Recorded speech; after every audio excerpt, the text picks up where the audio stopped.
Welcome one, welcome all.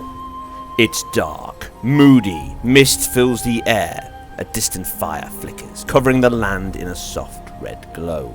Death fills the air, and only one man can die, fall, bleed, crumble over and over again, until he learns just how to play this blood-soaked classic, a destiny he was born into. Koei Tecmo and Team Ninja have finally gotten round to releasing its latest new title in Nioh, a game set in feudal Japan that will teach you what it was to be a samurai, the fucking hard way. I know the comparisons to this have all been Bandai related with its Dark Souls title, but after my time with the alpha, that I absolutely love and hate, it is not the Bandai soul it aims for. No, Nioh is clearly the bastard child of Onimusha, Tenchu, that had a menage a trois with Bloodborne to deliver this sharp, twitchy and frustratingly addictive RPG for the PS4. Starring a tracing paper bewitching hero from the West, trained in the arts of ancient samurai warriors. No, not Tom Cruise. But this is by the by, as the first thing you will learn in Nioh, aside your fighting skills, is your dying ones. This is a trial and error game in the classic old school genre that laughs in the face of guides, tips or tutorials. Instead it drops you into battle with more choices than we are accustomed to on console. Yes, this is movie mode, but the unarmed skill is all my own. From no tips or guides, just simple risk and reward strategy pays off, and you look damn cool when it does.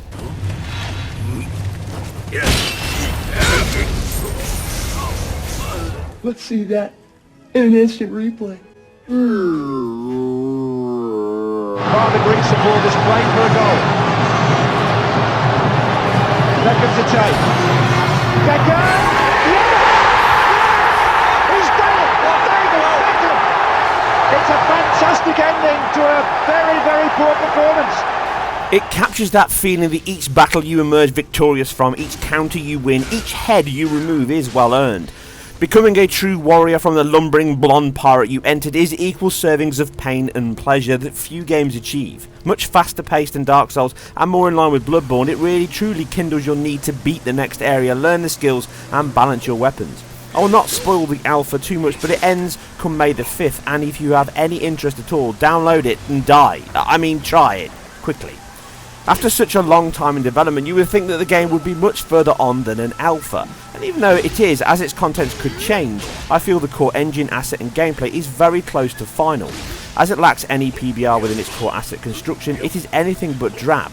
The rugged Japanese landscape is more towards the Dark Souls 2 variety in textures, poly count and density than Bloodborne. Not a shock from its century in development, but it is not ugly by any means. Well, not by mistake anyway. Aside the 2D hero, your eclectic mix of enemies are far better realised and imposing. Crowned soldiers, 7-foot samurais, gangly demons and hulking beasts are all vividly realised here. Animation is solid from even-paced moves on both sides, allowing you to learn the timings of each enemy and yourself. Nice touches from swaying when pushed near edges, Kai-depleted takedowns, and my favourite so far, the sheathing of your sword. It never gets old, and just screams badass samurai. Alpha effects are used well, from low-hanging mist, particles of ki, poisonous clouds and much more add to its mystical charm. It has the occasional error from cool shadows on the main character at points, shadow drawing and my main gripe, the camera blocking views, but these are all fixable and not undue of its current development state. Texture quality is not so complimentary, with it highlighting the game's troubled development, generation leaping and budget constraints. Rocks, floors, wooden shacks all sport a very moderate level of resolution and details. Normal maps are heavily used to add detail with much lower polygon models than we are now accustomed to. Foliage is well placed and in some areas very dense, with hypnotic swaying from the wind. Later sections see thunderstorms, rain and lightning attacks that all ramp up the visual quality. It looks anything but an alpha at times, and again, I feel this is very close to final target on that front. Having some nice specular touches on swords, axes and clubs as the moonlight glances over them with a soft bloom, or when blood is left on your weapons or splatters on enemies yourself, and nearby scenery from your decapitated or dismembered foes, is a horrifically brutal but fitting touch. The entire thing bleeds atmosphere like the inhabitants, well, bleed, full stop. Aside the lack of any anti-aliasing of course, as the engine runs both movie mode and action mode with no hint of foundation to remove those blemishes. Most likely a post-process solution along the FXAA category will be added come launch to help soften the sharp edges and shimmering from both modes. But right now this helps sharpen the action mode's 1280 by 720 resolution.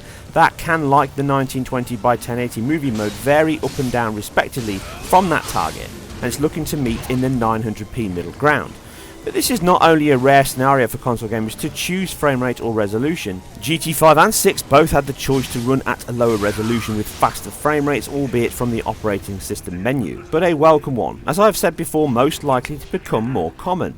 With movie mode designed to improve the display, and it hits its intended target of 1080 throughout most of the play early sections of the game. It never dips below this from my tests, but later sections can dip to the approximate 1600 by 900 level that the action movie seems to top out at.